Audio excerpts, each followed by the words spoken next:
Hi, everyone. Welcome. Thanks for joining me. My name is Kara, and today I want to talk to you a little bit about what I'm calling the relatability chain, links to needs, projections, intimacy, authenticity, and the nodal shift. This is me. I'm Astro Kara. You can find me on the web at astrokara.com. You can find me on most social media platforms at Thrivuary. That's my umbrella company. I do some other things. I'm a Reiki master and I do some other work under that umbrella. But my astrology is astrokara.com. So here I am. And I am actually going to just stop my video from now so I can get started with my slides. So what I want to talk about today in the scope of this conversation, and please stop me if you have any questions at any time. And if you have any comments or anything like that, please feel free to just stop me at any time. I cannot get rid of those notifications, so I apologize if they keep popping up. I'll just toke it up to Mercury retrograde. Okay, so back to what I want to talk about. What are essential needs? What are these concepts called projection, intimacy, vulnerability? What is this concept of authenticity and how do we get it? I want to talk a little bit about the nodal shift that's happening this year, a little bit of a forecast, and then we have some chart application. I would like to start with just a short meditation because it helps me to ground into the energy. So I invite you to join me to just begin by finding a quiet, comfortable place where you won't be disturbed for a few moments. In a relaxed position, begin to take a few deep breaths, allowing your body and mind to settle into your space. Visualize yourself standing in a peaceful, serene place. Maybe a forest, maybe the ocean, maybe a meadow.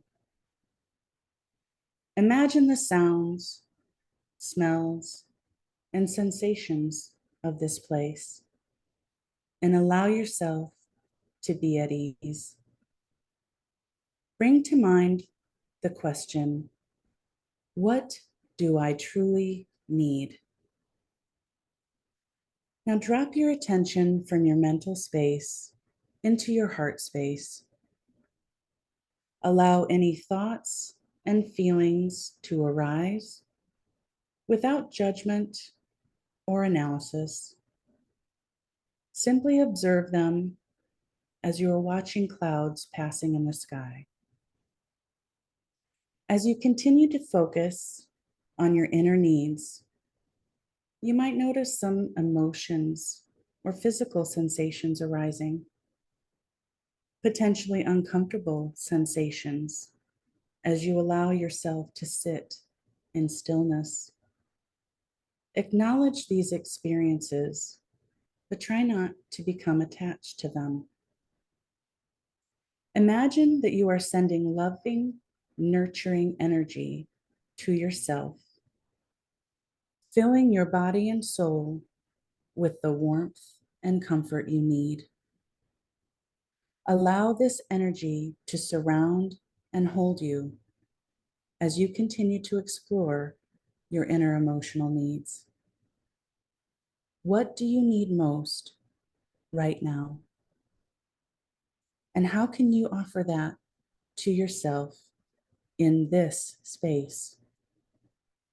Is it acknowledgement, validation, care, attention, affection, or peace? Create this now within this space for yourself.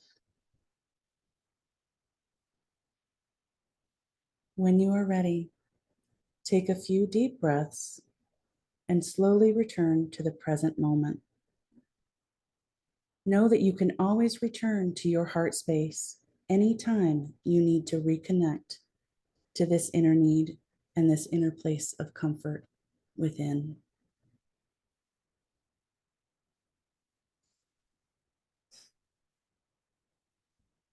Okay, so let's get started talking a little bit about relationships.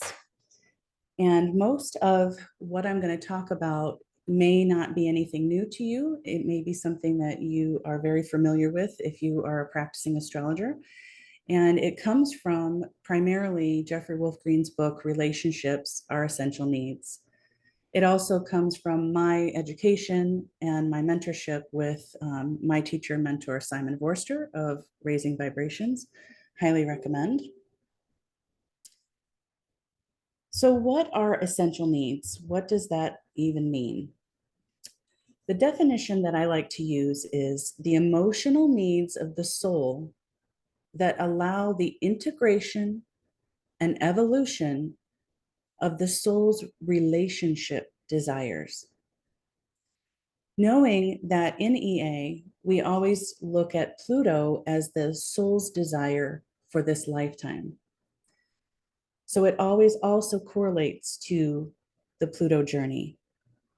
But the essential needs specifically have to do with the relationship and what the soul is wanting to work through and evolve in this lifetime around relationship desires. As I mentioned, my mentor, Simon, this is something that a quote that he uses when he's teaching this particular set of information. Knowing our essential needs helps us discover and honor our human and spiritual nature. And I want to say that again because I really like it. Knowing our essential needs helps us discover and honor our human and spiritual nature because we are both. And I chose these pictures. I really like birds and I think they're cute. This is just my simplified version of it. Understanding your needs helps you relate. Nothing too fancy about that. But I like these pictures because the one with the mirror is, us looking at ourselves. Us is how we relate to ourselves. The two together that almost look like they're kissing is, maybe an intimate partnership. And then the birds on the branches is, the diversity within humans and how we relate to each other. And I'm going to try to keep this somewhat light. This subject is very important to me. I'm very passionate about it. And of course, like I said earlier, I was talking about my Gemini placements. If you're familiar with astrology, I'll tell you I have a South Node and my Sun are in Gemini. My Mercury is in Gemini in my third house. So I'm a natural teacher and I'm also of Scottish descent. So I'm a natural storyteller. So, like I said, at any time you can stop me, ask questions, comments. Otherwise, I'm just going to keep talking. So, when it comes to understanding needs, we always want to ask why. Why do we want to do this? Why is it important? If we're going to make any changes in our lives, it's important to know our why. So, how do these things play into understanding emotional needs?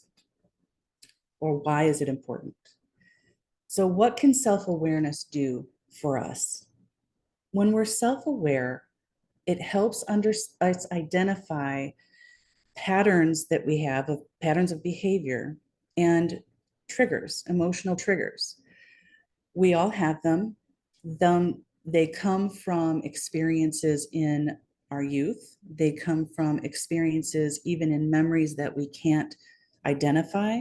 And they come from past life memories that we can't readily identify as well. But when we are aware of ourselves and we are aware of our patterns, we can help to identify them and manage them more effectively.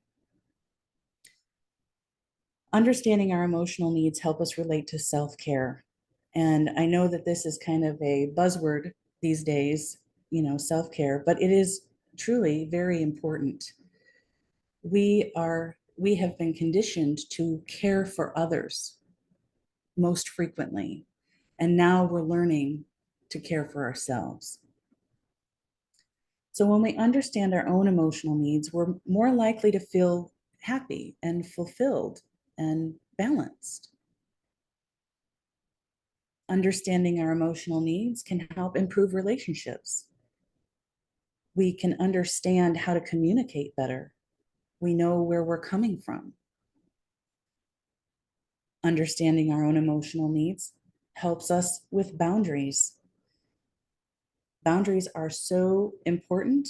And again, like I mentioned, we've been conditioned to always think about others before ourselves. And so oftentimes we've been conditioned without boundaries or to override our own boundaries. So understanding our own needs helps us to develop the internal boundaries that we need for ourselves and also how we relate to others. So let's get into the astrology of it. I have a picture here of the natural zodiac, also known as the archetypal zodiac. So as Jeffrey Wolf Green teaches, and as I learned in my classes, my education is this formula, and I'm going to come back to it, but I want to talk about the archetypes first. So we have Taurus in the second house, Libra in the seventh, Pisces in the 12th, and then the rulerships of those, or the associated planets of Venus and Neptune.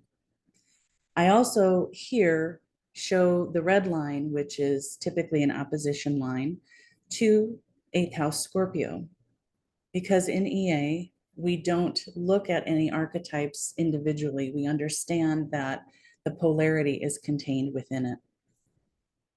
So I want to talk about the archetypes first, and then I'll come back to the aspects and how it plays out.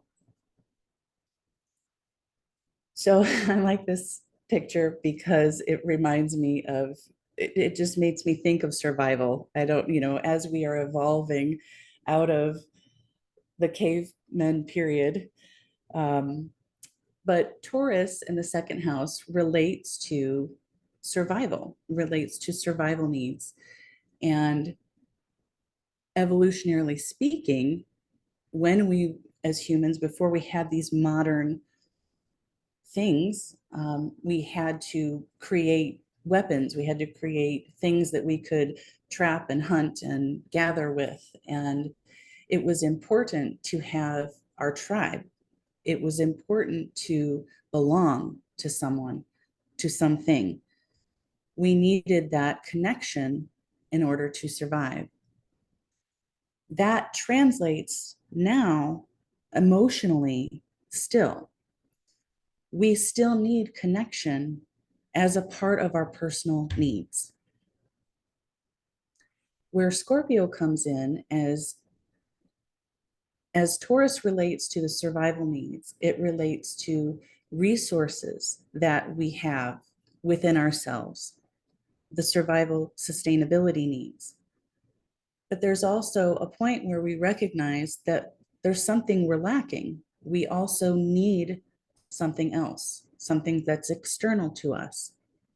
So we look for something that is more powerful and we want to merge with it.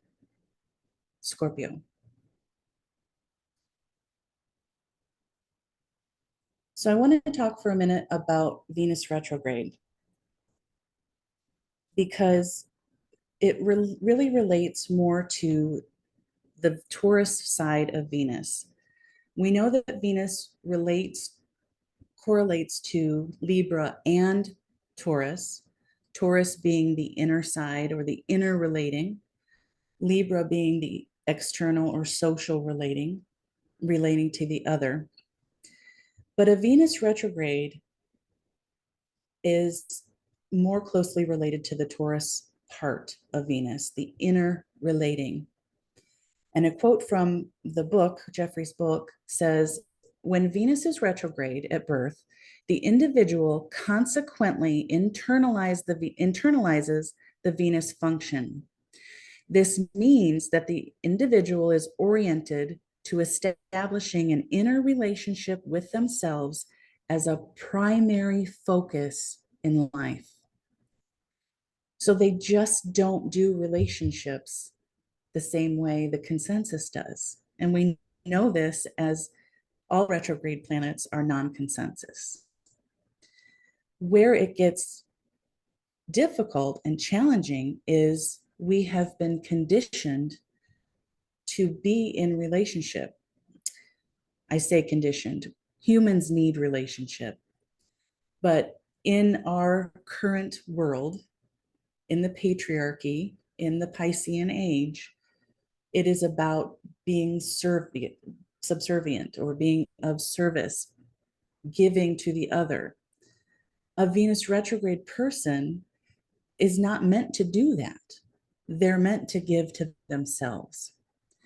So that is why it relates more closely to the Taurus function.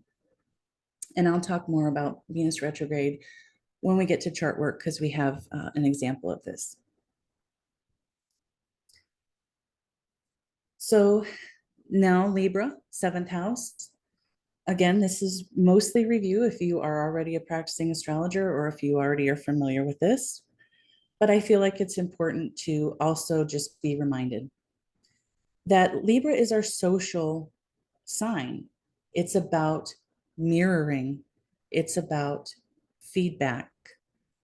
It's where we receive information from the other as feedback for us.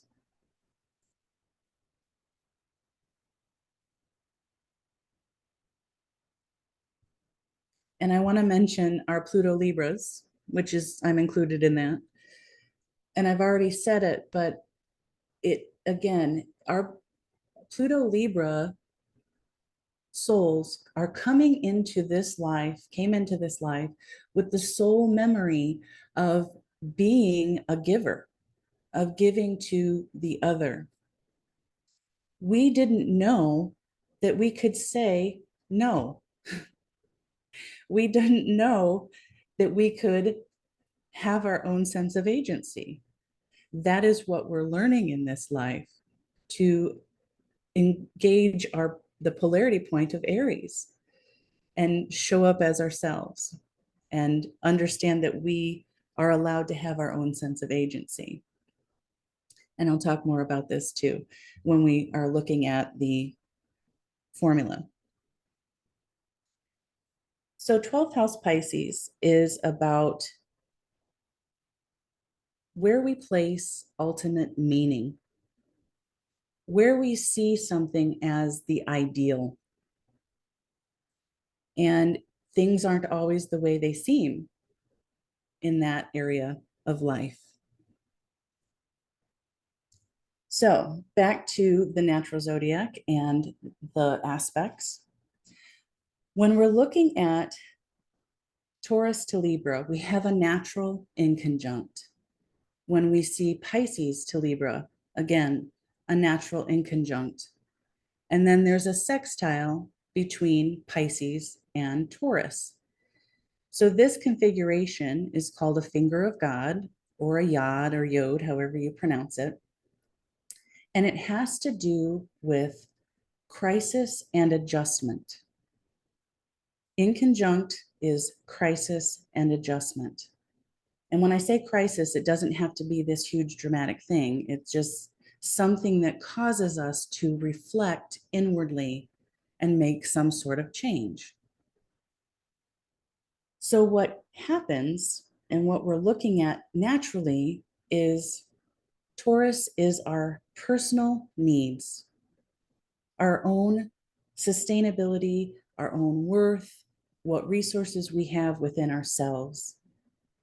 And Libra is that relationship where we often have a blind spot that we tend to place expectations into the relationship and onto our partners or onto the other. Pisces to Libra is where we say, this is the ultimate ideal thing. This relationship is going to be perfect forever. You know, when you first fall in love and everything's great and you haven't had your first fight yet, and it's all good and you get the good feelings and you're like, this is going to be perfect forever. Well, obviously, that doesn't happen in the real world. And we become disillusioned. We become awakened to the reality that that isn't the truth. So again, we have to come back to ourselves. We have to come back to Taurus. So reframe that, replay it. Taurus to Libra is where we place expectations into a relationship, expecting the other person to meet our personal needs, or say our job or our faith. It could be anything that's external to us. We place the expectation that that is going to meet all of our needs. And of course, that's not the way it is. And we have to come back and adjust and recognize our own sense of value again in Taurus. When we project from Pisces to Libra is that ideal situation, that ultimate perfect thing into the relationship. Oh, this is going to be so great. And then we recognize that that's not really what happens. We come back to Pisces and back to Taurus. Ultimately, it always comes back to, how do I meet my own personal needs? How do I understand my own sense of value and worth? So there's a couple words that I wanted to just share. They're very similar, and we use this term a lot. I think I've heard it a lot in culture right now, and that's projection. But there's actually three different terms that are kind of in the same category, but I want to define them a little further. It's projection, transference, and countertransference that are used in psychology to describe these unconscious processes between relationships, inside interpersonal relationships. So projection is when we unconsciously attribute our own thoughts and feelings or impulses onto someone else. So, for example, I'm angry, but I don't even know what I'm angry about, or I can't necessarily label it and explain it or express it. So I'm going to wonder, or I'm going to say, why are you mad at me? Or I'm going to perceive that maybe they're being hostile to me, but it's not them, it's me. That's projection. Transference occurs when we unconsciously transfer feelings and attitudes from one situation or person to another. So, say I had a difficult relationship with my parent, one of my parents, my mother, for example, and now I'm in a conflict with my boss. If I have unresolved feelings and my boss is talking to me maybe the way my mother used to talk to me, then it's going to cause me to react in an emotional way. That's that trigger. Again, these are unconsciously done. So it takes a lot of mental energy and emotional energy to be self-aware and recognize when we are doing these things.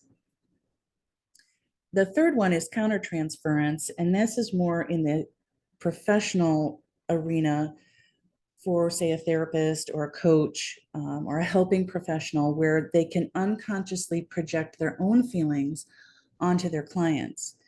And so I encourage anybody who is doing therapy or getting coaching to, make sure that you resonate with the person that you're working with, because that can happen if they have unresolved issues that are being put on you. Something that I try to be aware of as a coach myself. I'm always ongoing doing my own work as well. So again, I was talking about, changing some of these patterns. And how do we do that? There's lots of tools, and that's part of, different therapies. But one of the biggest things is first for self-awareness is to practice the pause. When we feel the trigger coming on, when we feel the emotions building up inside of us, to practice the pause and remember that we're trying to break a cycle. Stop the trigger, stop the reaction at the time that it's happening. Again, not easy. I'm talking about it as it's a simple thing, but I recognize from my own experience that it's not easy and it does require a lot of work. So, talking about these other concepts, one of them being vulnerability. Vulnerability relates to the Scorpio archetype. And I like this picture because this is how it really feels sometimes. Like you're standing on a tightrope, no rescue in sight. Sharks are circling in the waters below. And if you fall, you're going to fall to your death. And that's pretty dramatic. But at the same time, sometimes that's really how it feels. When you are in a vulnerable position, it feels panicky. It feels unsafe. And especially for those of us who grew up in chaotic environments, who did not really ever have a sense of safety, being vulnerable is almost impossible sometimes. But it's necessary to develop intimacy. With that comes the idea of healthy boundaries.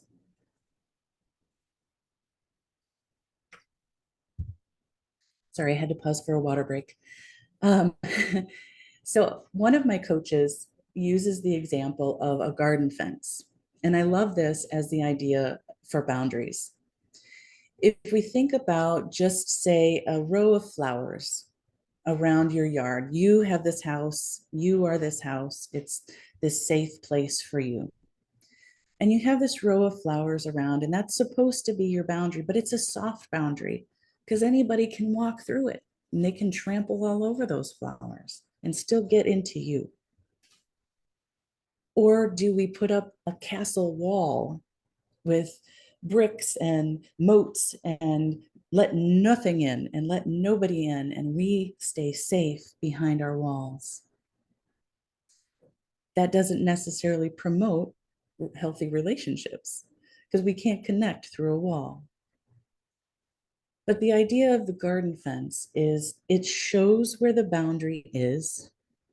You can still see what's coming at you, what's going.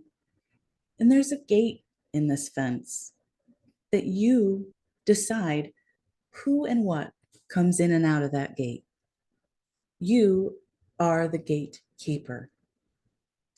We have that agency, we have that choice to decide who and what we allow in our space, in our mental space and in our physical space, in our emotional space, in our spiritual space.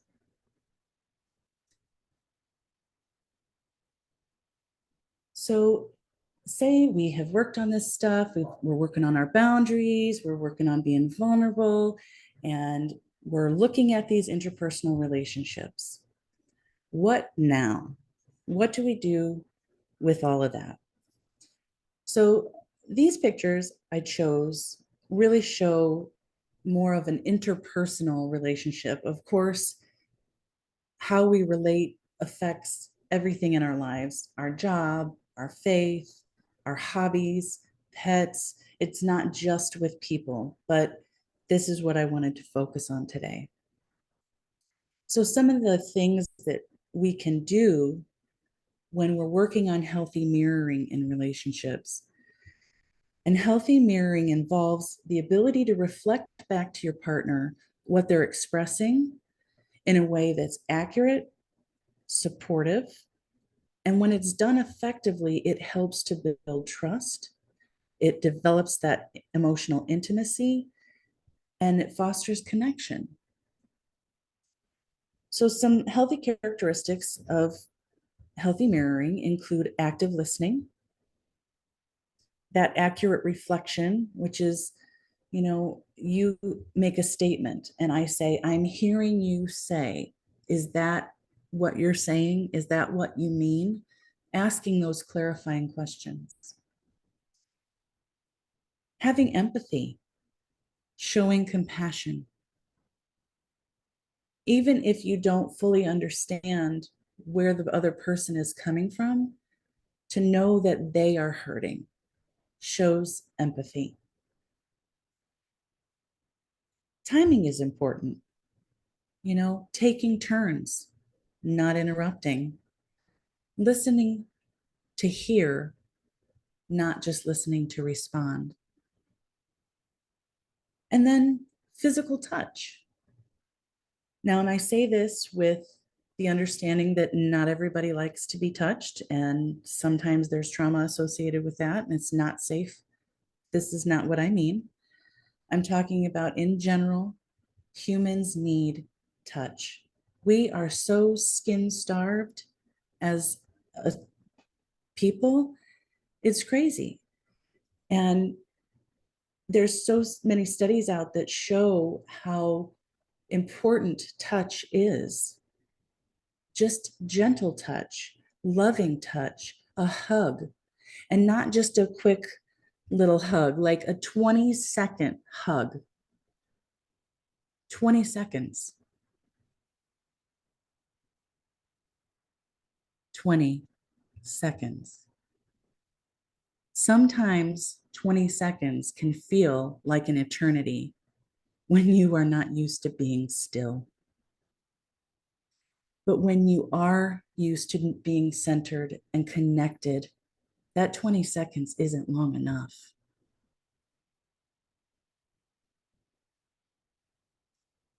So let's talk about this thing called trust.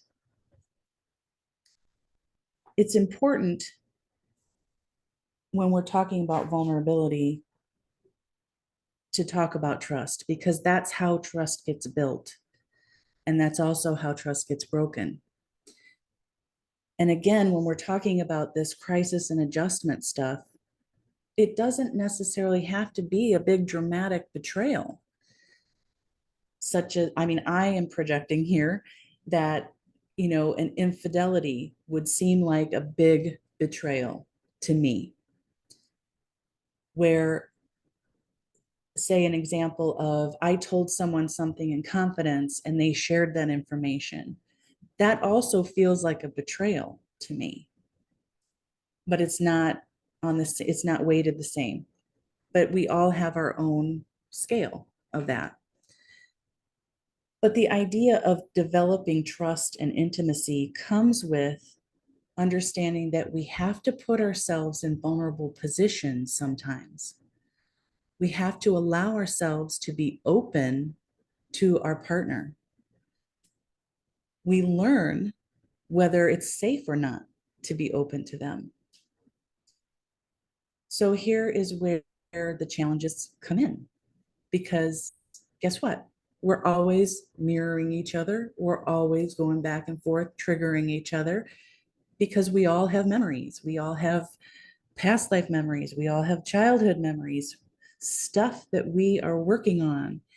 And when we trigger each other, it triggers us to pull back and not feel safe. And we lose a little bit of that trust. So, in order to maintain those healthy relationships, we have to get to a place where we can accept apologies, where we can allow forgiveness and grace to come in, and give ourselves permission to say, I'm going to be open again. Otherwise, resentment builds. And we can't, that just, when that builds and builds and builds, it can ruin a relationship. So, what does all this mean and why is it important? Why do I talk about it? So, shadow work. You can call it shadow work. You can call it inner child work. You can call it emotional healing work, whatever way you choose to describe it. I just call it the work. But what is our shadow? Is it something to fear? Is it something to hate or be disgusted by? No, even though that's kind of how we work psychologically. The shadow is the parts of ourselves that we have had to hide away in order to maintain that connection, in order to be accepted, in order to survive.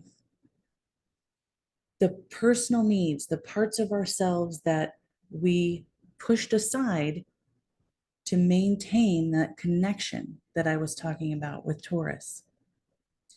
So the work includes looking at and reintegrating and embracing those parts of ourself again. I love this picture, and I'm going to tell a little story about it. It comes from a movie, but I didn't want to infringe on any copyrights, even though I think I have another slide coming up that might be. But this one comes from the movie The Dark Crystal. If you've ever seen it, if not, I encourage you to watch it. It's kind of cheesy. It's from the 80s. It's Jim Henson, Muppet style. But the principle behind it, I just love. There is this beautiful, magical crystal that empowers the land. And at some point, it fractures and a piece of it is lost. At the time that it's fractured, these magical beings that live in the land also get separated into two unique groups of people, races, if you will. One that's more passive, one that's more aggressive. And then the aggressors take over.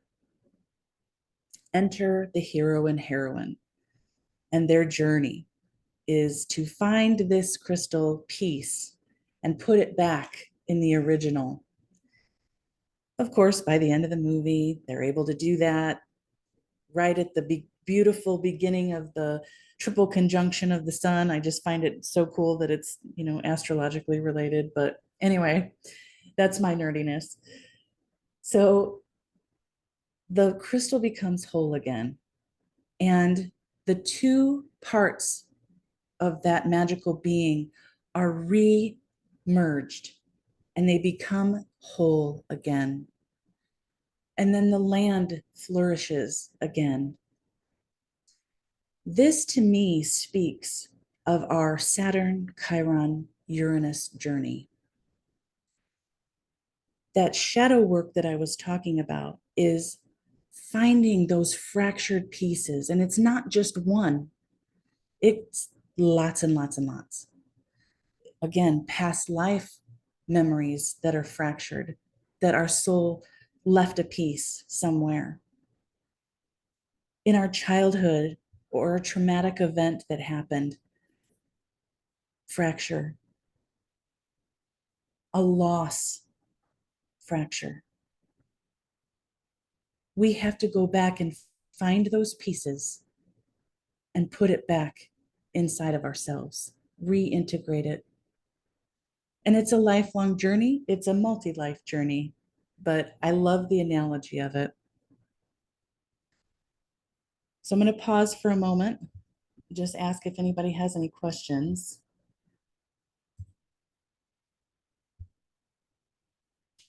And I'm going to grab some water.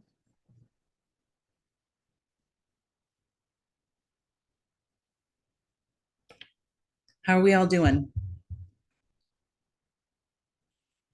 We're good. Okay, so let's go back to the screen. Everybody seems to be hanging in with me.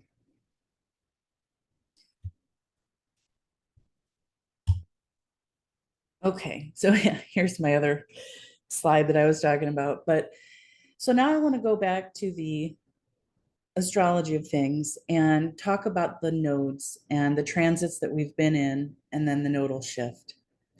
So we've been talking about this now for about a year, a little over a year, the South Node in Scorpio. And as we're coming to the end of this transit, we're seeing now how it has impacted us. And what it has felt like has been typical Scorpio Pluto style. Whatever is not needed to push us forward in our journey is being eliminated. We are being asked to let go of the things that we are attached to that cannot go with us. And I chose this picture because this is what it feels like to me. That point where she recognizes she can't hold on to him anymore and she has to let him go. It's the unavoidable surrender and an inescapable release and letting go. That is what has been coming up for us collectively and individually as Scorpio has moved through, or as the South Node has moved through Scorpio. Pardon me. What it feels like to me is this wringing out of remnants of, I say false self, but I really guess I don't mean false self. It's just the things and the parts of us that don't belong anymore. They're not part of our journey anymore. And it's just this, sometimes it feels like we're being wrung out.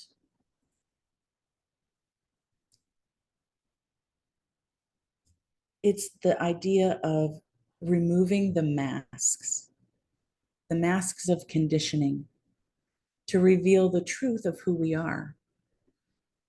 And I've been doing some studying and talking with people with neurodivergence and this idea of masking, if you have heard this term, where there's certain things that they do. I'm neurodivergent myself, so there's things that we do to make ourselves fit into society, to fit the norm. And when we're alone or when we're with safe people, we feel like we can remove the mask. But this transit has been teaching us all that we really can reveal the truth of ourselves. We can be vulnerable and open up and be ourselves.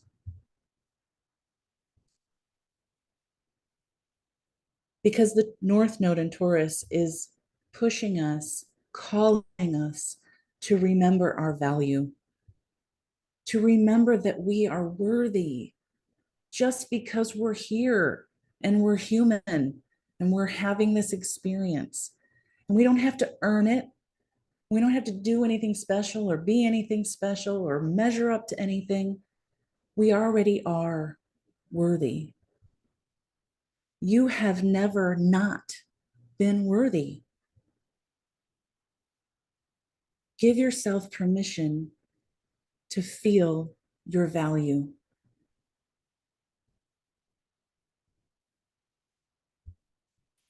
So when I talk about understanding needs and why it's important, it's this knowing yourself so that you can enter into relating with things externally within your boundaries, within your safety, within your worth, knowing who you are.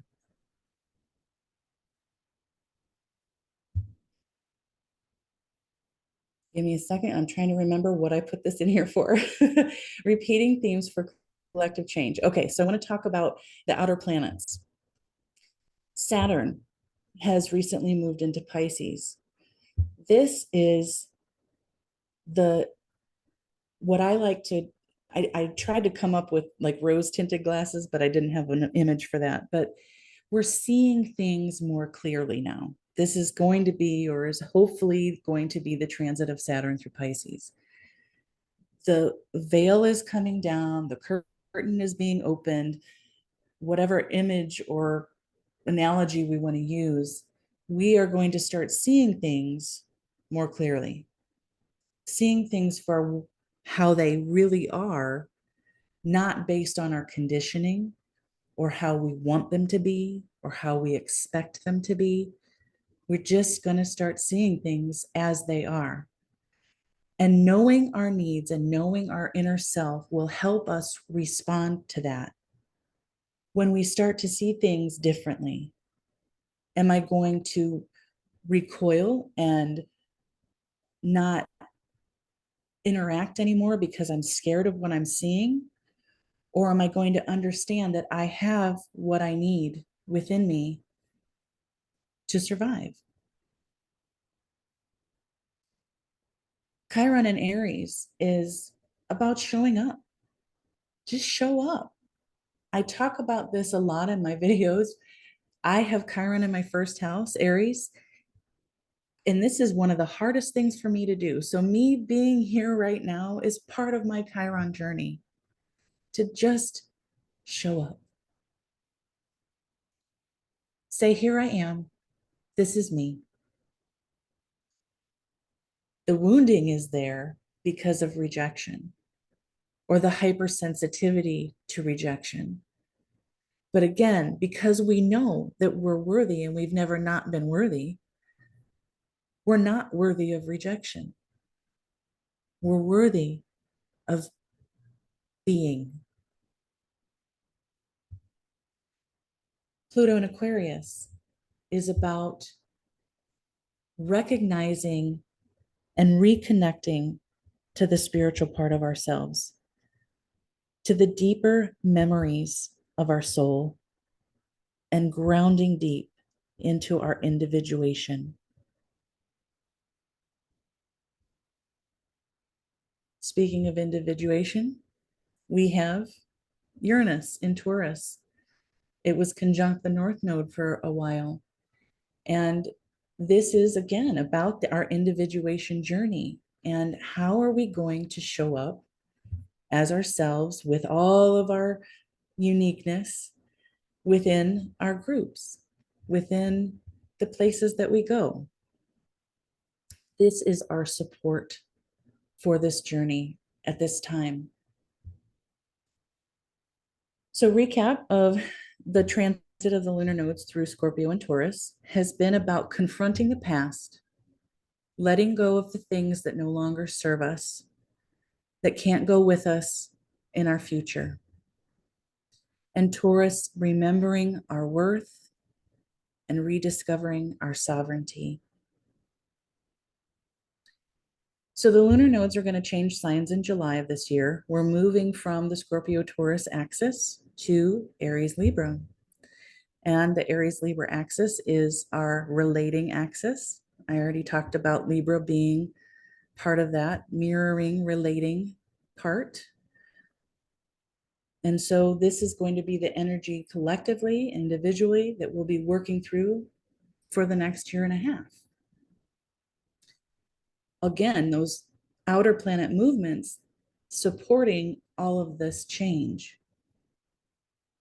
We have needed to come through that Scorpio Taurus to get to the bottom of things, to get back into ourselves, to now move into this.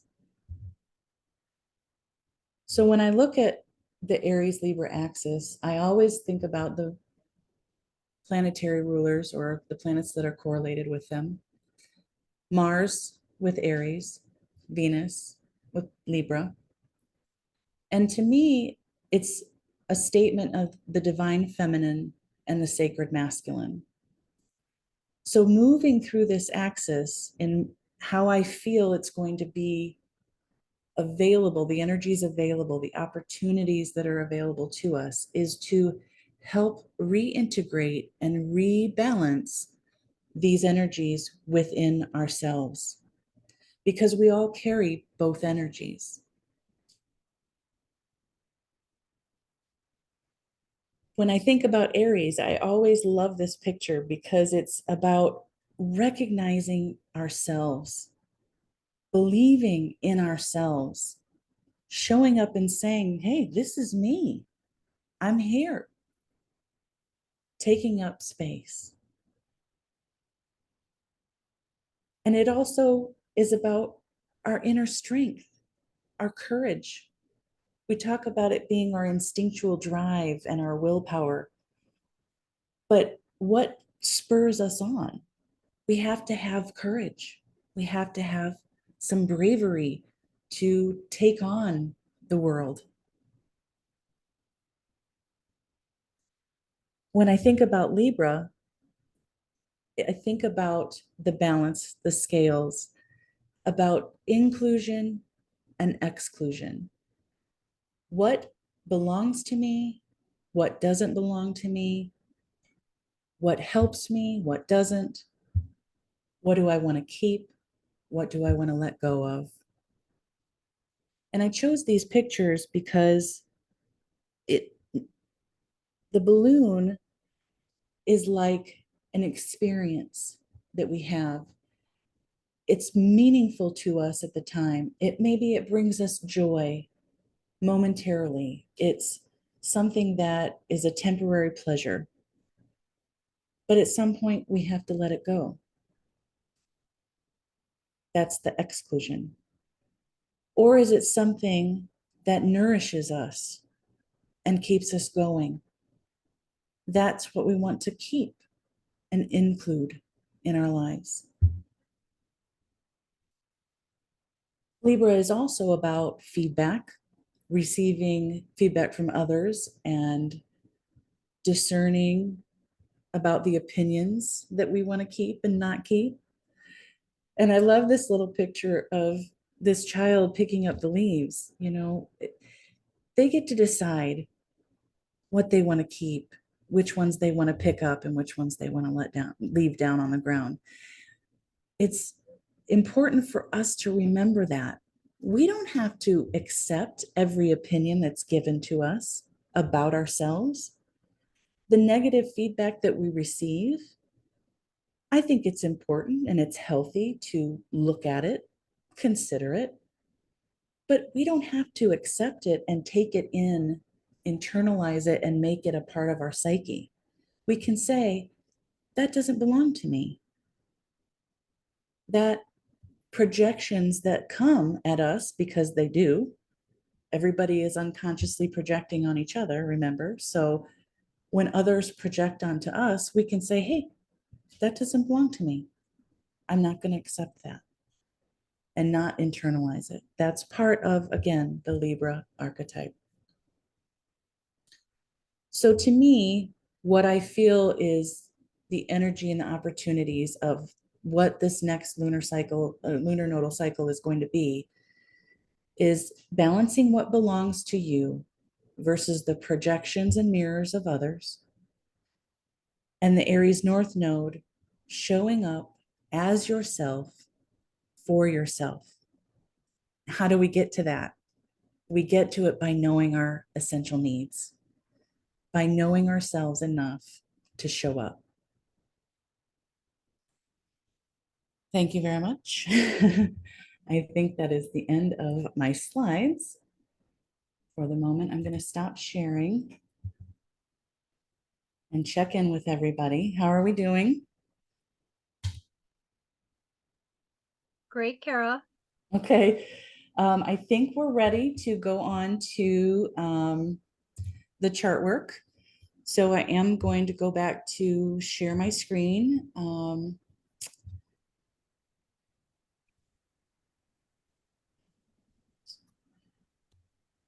Oh, nope, not yet. Sorry. We'll get to chart work here in just a sec. So I want to go through the actual essential needs formula. How do we get to this in the astrology part of it? So, because I've been talking about it, but I didn't actually bring up this formula yet.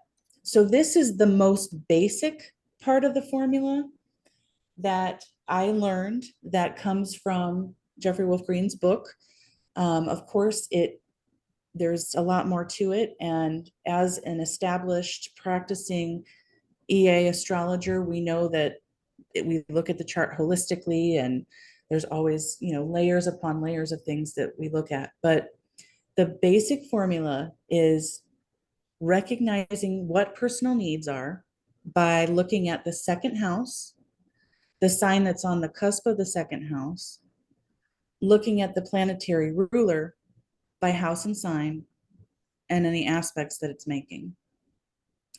Where the soul tends to place expectations is the seventh house. What sign is on the cusp of that?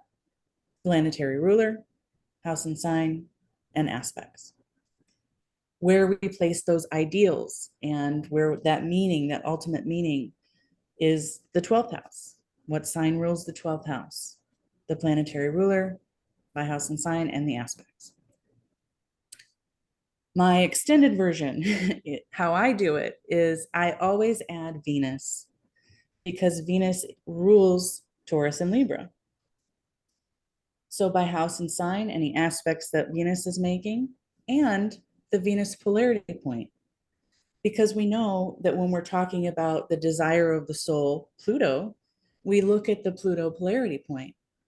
So Jeffrey also taught that the Venus polarity point is important when we're looking at needs.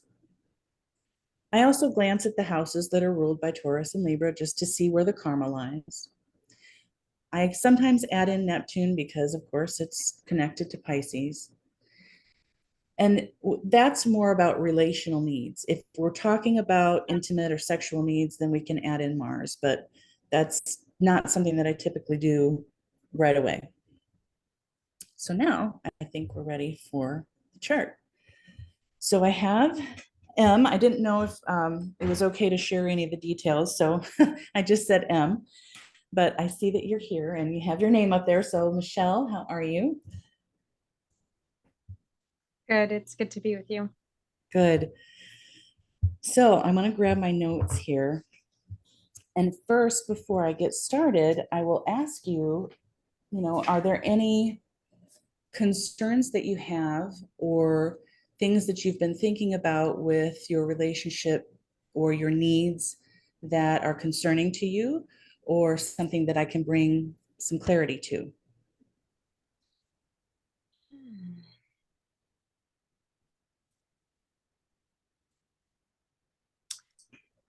I mean, I think my focus has been on how I can evolutionarily overcome patterns, in relationships. And um, if I were to say like, oh, what are my desires? My desire is to be in a relationship where I have, deep intimacy and like a spiritual union, like a soul level calling, both for marriage and commitment, but also to walk a path together of life creation with someone. And from like the bottom line of that is not only to be able to experience in this lifetime some level of emotional fulfillment, and but to be able to experience intimacy in a way that I haven't really ever had fully in my life. And it comes down to this feeling of like to be chosen in a way, but that would be like a limited expression of that. Um, Yeah, I hear that and I see that, and I'm going to just hopefully give you a little bit of, what I see, and hopefully it brings a little bit of clarity to you. But stop me at any point if it doesn't resonate, or, if something catches your ear. So again, we always look at, we start at Pluto, and I'm just going to quickly look at those things and then we'll go into the formula. But your Pluto, Libra, third house, soul, transforming communication and relationships, learning that exclusion inclusion part, what feedback, what opinions do I accept and not accept. And part of your empowerment journey is learning to speak up for yourself, right? So South Node in Capricorn in the sixth is a past life of disciplined service, and maybe even potentially being persecuted when you've shared something that wasn't of the consensus. Your South Node ruler, Saturn retrograde in Libra in the third, this is actually your skipped step. So for those that are new to evolutionary astrology, a skip step is when a planet squares the nodal axis. We always then look to the resolution node or how that energy is going to be integrated. So in this case, the north node is the resolution. And I'll talk about the north node here in just a second. The Pluto polarity point is Aries in the ninth. So our Libra generation is, like I said, learning how to show up. And it's about taking, your worldview and your own sense of your own truth and showing up with that. And not feeling like you need to give up part of that in order to be accepted. So the North Node, Cancer in the 12th, that's where we get that deep commitment. That's where we get that spiritual aspect of things and learning to be truly inspired by your emotions and deeply being devoted to that healing and transcendental emotional spiritual connection. I see that's your soul, that's what your soul desires to move toward. So let me get to the formula then. Pardon me, I want to get some water. So I'm just kind of reading my notes because I wanted to not miss anything. So your second house is ruled by Virgo. That I would say that you value service, devotion, self-improvement, precision. And that's where you mentioned there you want that. I don't think you use the word devotion, but that's usually the word that I use. Like, I want someone to be devoted to me, me to be the center of attention, right? So it's a need of yours that you need something and someone to be devoted to you. That someone has to be you first, right? So then we look at the ruler of Virgo, Mercury. It's retrograde in the sixth house, Aquarius, in a balsamic conjunction to your sun. So anytime we have a retrograde planet, we have an acceleration of the internalization and evolution of that energy, right? So how you think about things, how you learn, how you process information is not like everybody else. And usually when I talk about people with a Mercury retrograde, I find that it shows up as one of two ways. You were either highly gifted in school and just bored to death because, you already knew everything, and I'm assuming that's what it is for you because that was Aquarius. You're just ahead of the game, or you really struggled, or a little bit of both. There was struggle because you didn't fit in the box. Mm-hmm. So it's important. Communication is important to you, I would say. And then what do I have here? Oh, learning self-value and self-authority. That's Venus. Hold on. Give me a second. Messed up my notes. Mercury retrograde. It's how is that for you, by the way? Is Mercury retrograde usually a good time for you? It's usually, yeah. We were talking about this before we started recording, because I'm a very mercurial person. And so when Mercury goes offline, my whole brain goes offline.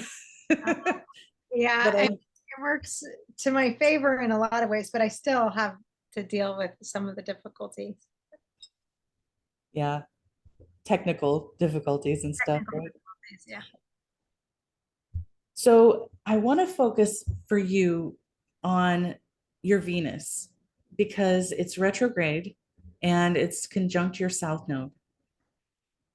So again, anytime we have a retrograde planet, we are recognizing that's an acceleration of that energy in this lifetime, of the lessons that come to you.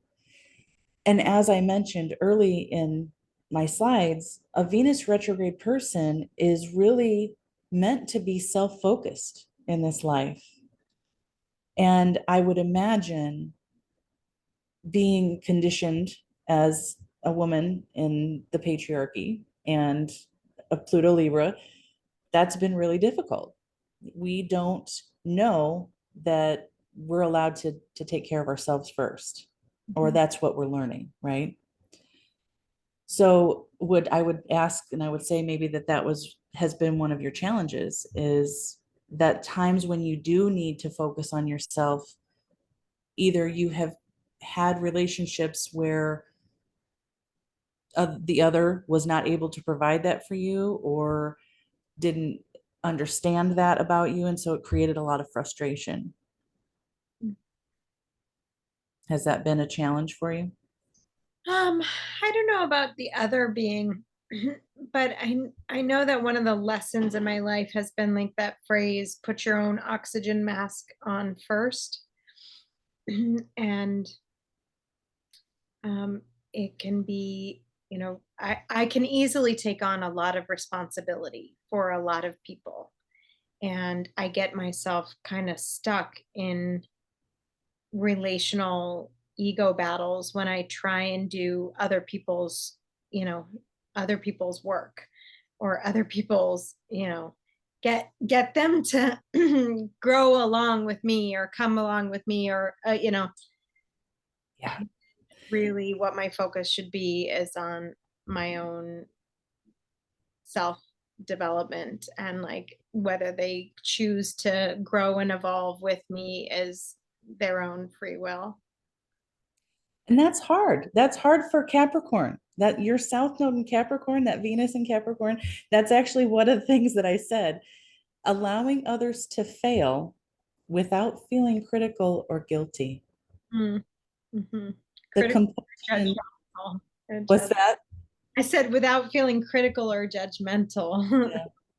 Yeah. Or guilty, like I should have helped them, or I could have helped them. And if they would have just done it my way, then it would have been easy, it could have been fixed, right? Yeah. That's that compulsion to be responsible, to fix, to, kind of do it for them almost.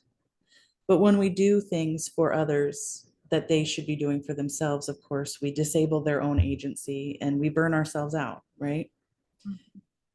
So for you, I think it's related, or the repeating theme is 10th house Taurus, is managing your own expectations and setting up your internal boundaries.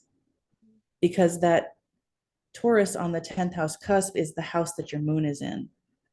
So it really does come down to your own expectations.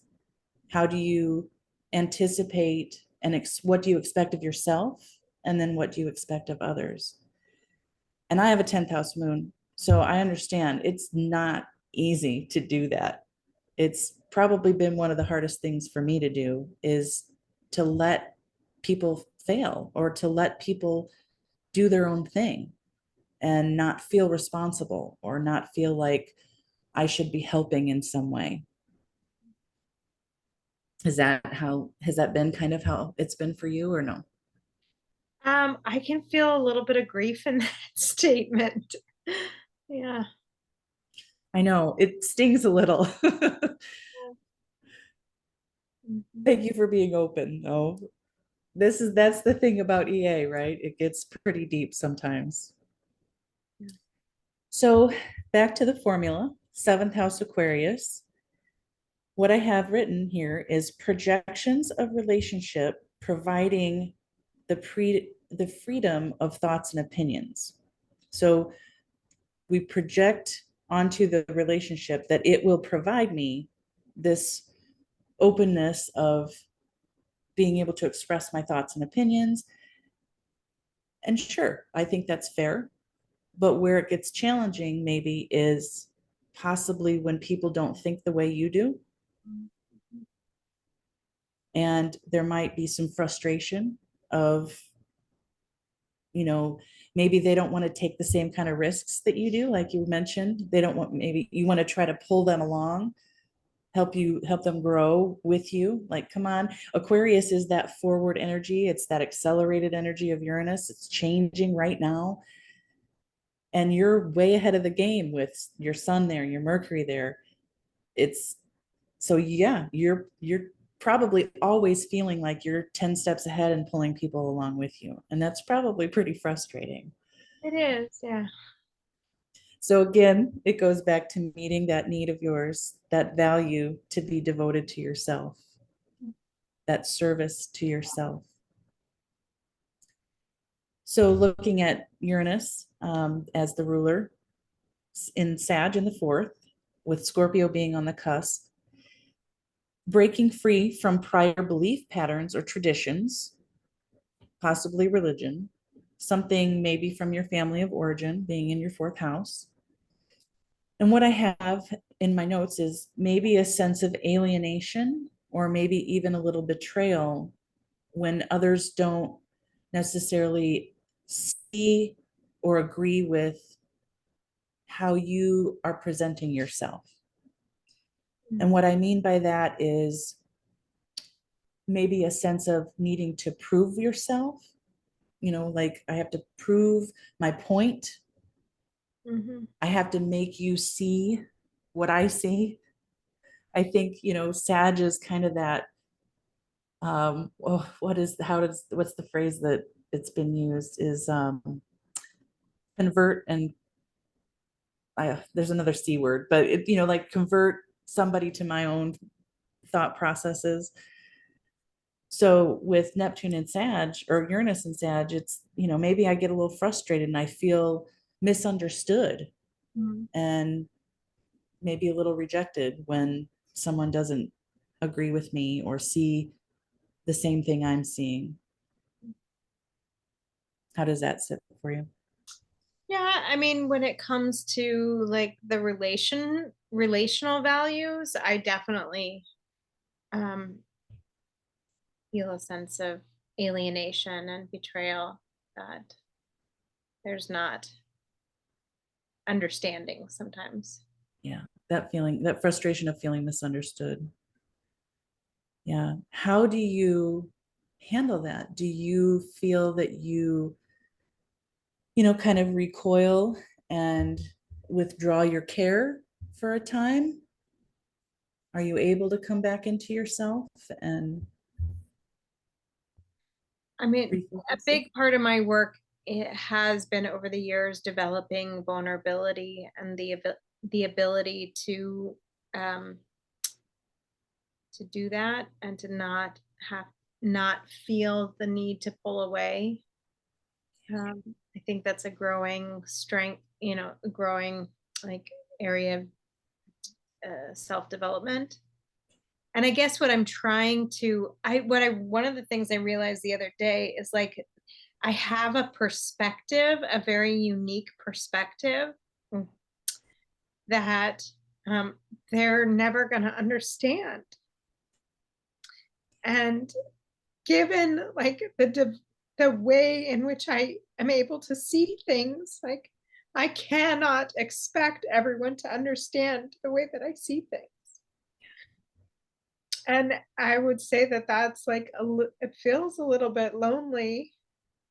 Um, but once I realized that I don't have to have that expectation for understanding, uh, there was just a little bit more compassion that I could have for a person who was not really understanding me, or my desires or my needs or, you know. Yeah, that managing expectations is such a challenge. And I hear you and I see you.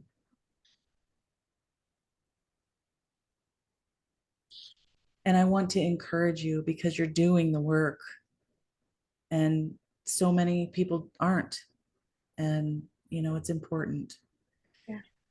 And I think that that's a repeating theme for me when I look at your Leo rising is that's what you're learning in this life is to, validate yourself and see yourself as this, special person. And, that Aquarius on the seventh is trying to objectify in a way, to kind of pull back and see things from a higher perspective, manage those expectations, like you said, and recognize that, we can't make other people see, we can't control what they do or how they think.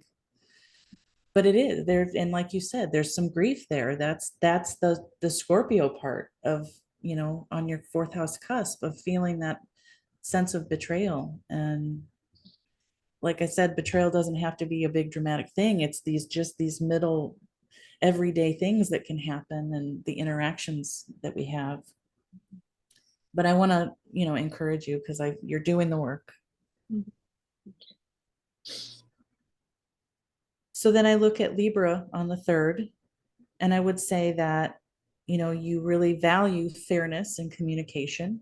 Your Pluto is there, so there's disempowerment in your communication. And we just talked about that. So where people just may not understand you, and it's that frustration of wanting to be heard and needing to be understood.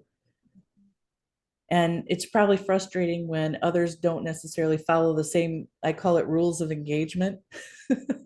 Like, I'm trying to compromise here, I'm trying to negotiate here, and you're not following along with the rules. Yeah.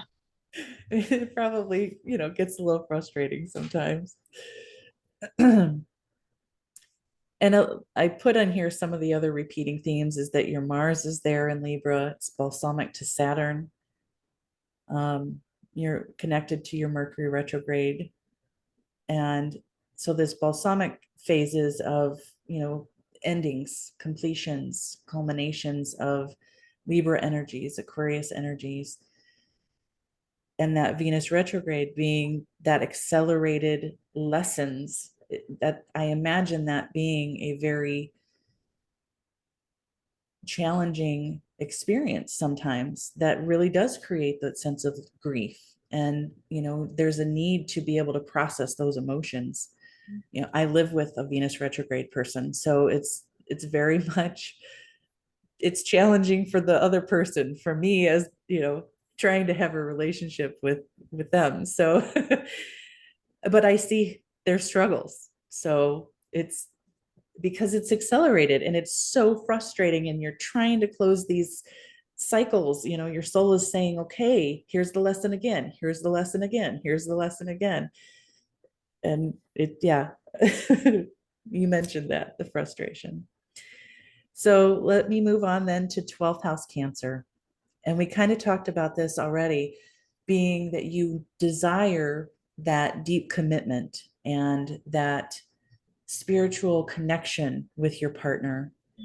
And that sometimes then that ideal that gets projected into the relationship, then comes the disillusionment of, I can't have what I want, or I can't always have what I want. It's only in little bits and pieces maybe. So how do you feel about that? I mean, that's the ongoing process of evolution that I'm in. I think I've come to accept, and I'm, in a process of letting go a lot of expectations, and I've completely focused on just working on the pieces of my heart and my own spiritual work, and um, It's probably also, again, it feels like that sense of loss, and there's a need to grieve over what we want, that ideal that we want. I've actually been doing a lot of this myself. This eclipse was right on my Chiron, so it really kind of messed me up for a while yesterday and this week. But that catharsis sometimes that comes when we recognize that we can't always have what we want, but we need to grieve that as well. And so it's good that you're doing that. It's good that you're emoting. That's a big part of the process. So I think, let me just look over my notes one more time. Thank you so much again for being open and, connecting with me in this way, because it can be, a little sensitive. But what I have also is, your strengths. You have the ability to analyze and see beyond the current issues and see the potential of things. And it's that frustration of waiting for everybody to catch up. Oh, yeah. Seeing the potential of things does not ensure that the potential is the outcome of things. And Right. And that's the managing the in between expectations. the Yes. potential and where one is, I see the potential of humanity, Absolutely. you know, in a vastly different reality most of the time.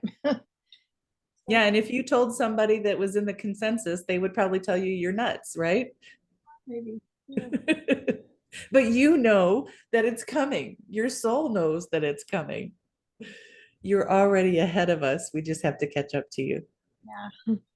But I would also say that you're a keen negotiator, and the ability to find a compromise is, that fairness that Mars and Saturn in Libra is very much about finding those compromises and being able to negotiate in a positive way.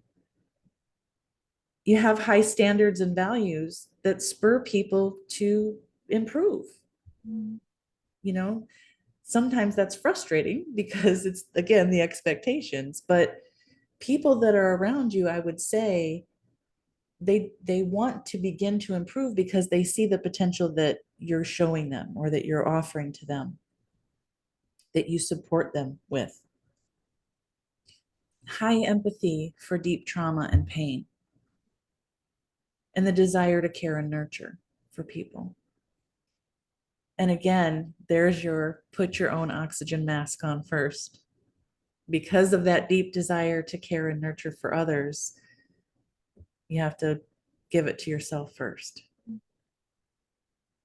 And it sounds like you're already doing that. So I say keep it up. Appreciate your reflections so much. Good. Thank you. I hope I brought some value to you. And thank you again for being open to share this with me. Let me be a part of your journey. Oh, thank you, Kara. Oh, I wanted to say also, I think, didn't you had some transits going on? Yeah, let me look at your transits. Um, so Pluto has been transiting your sixth house. Oh yeah, right over your Venus. How has that transit been for you? Has it changed a lot of your relationships? Oh, for sure. I mean, uh, like in the longer scope of things, when when Pluto was probably squaring my Mars, and all of that. I got divorced while Jupiter was transiting all my Libra stuff. Um, my whole relationship to the relationships transformed, with Pluto on my South Node and Pluto on my Venus back and forth. And then Pluto square my Pluto, I think, has been evolving my capacities around communication for sure. And Yeah, that Pluto square is a challenge. I yeah. got divorced during my Pluto square.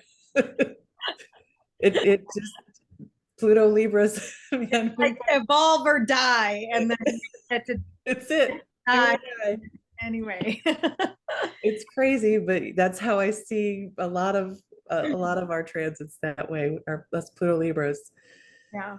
So now, yeah, you're just coming out of your Pluto square. I'm sure it's still hanging on, Yeah. the remnants of it.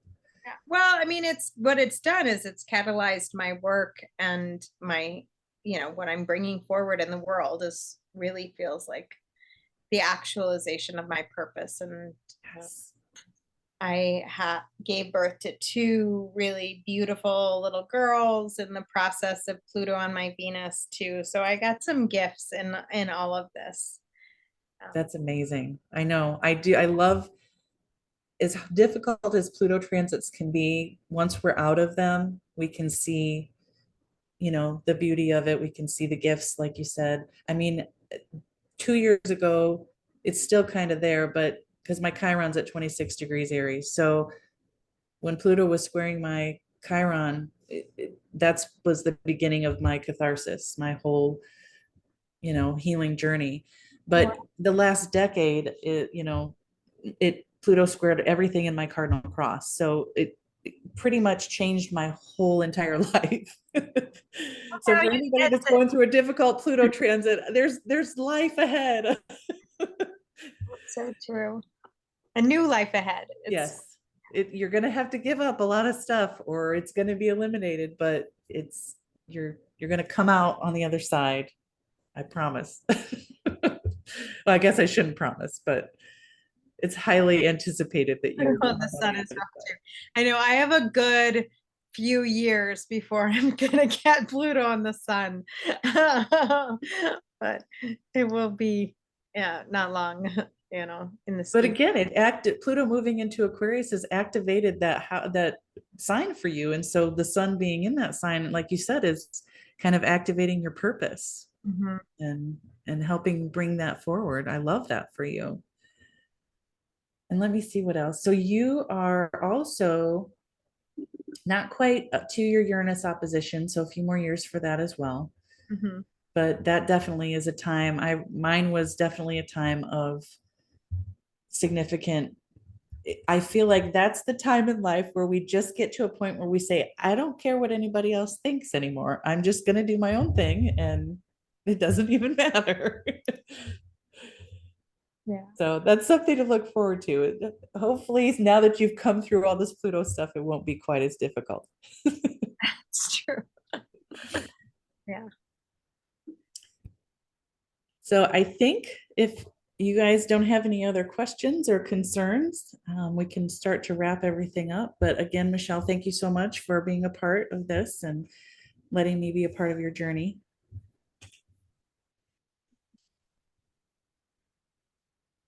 Sue or Robin, do you have anything else? That was awesome, Kara. Oh, thank you. Very good. Yes. And I applaud both of you guys for being, who you are and, expressing, the your truth. And Adrienne says she thought so too. Wonderful. Good, Wonderful. good job. Yeah. Yeah. All right, Yeah. the Neptune and Sag, we're coming to learning our truths. Yeah. Yeah. Well, thank you very much. I really appreciate all your work and you want to Wonderful. Thank you so much. I'm anything? just going to put this back up there for anybody else There that you is go. interested. Astrocare.com, you can find me on the web, and or if you want to follow me on social media. I do readings. I do half an hour and 1 hour readings. We can do, transits. We can do birth chart readings. We can do solar returns or birthday readings. We can do relationship readings like this, essential needs. And I do also do some coaching. So, when things like this come up, we can work on some skill building together. Yeah, that's me. Awesome. Thank you so much, Kara. You're welcome. Thank you so much for having me. Absolutely. I'll be back. See you next time. Yep. Yes. Thank you.